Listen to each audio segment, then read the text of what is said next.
Bugun sizlar bilan x faktorialdan qanday hosil olish kerakligini ko'rib chiqamiz. Biz x faktorialni ushbu yoyilma shaklida yozib olishimiz mumkin. Biz bilamizki, ko'paytmadan hosil olish tartibi quyidagicha.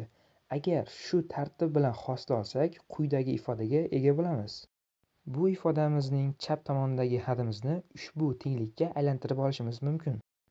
O'ng tomondagi faktorialni ham dastlabki usul orqali yoyib olamiz va biz ko'paytma hosilasini yana bir bor qo'llasak, ushbu ifodaga ega bo'lamiz.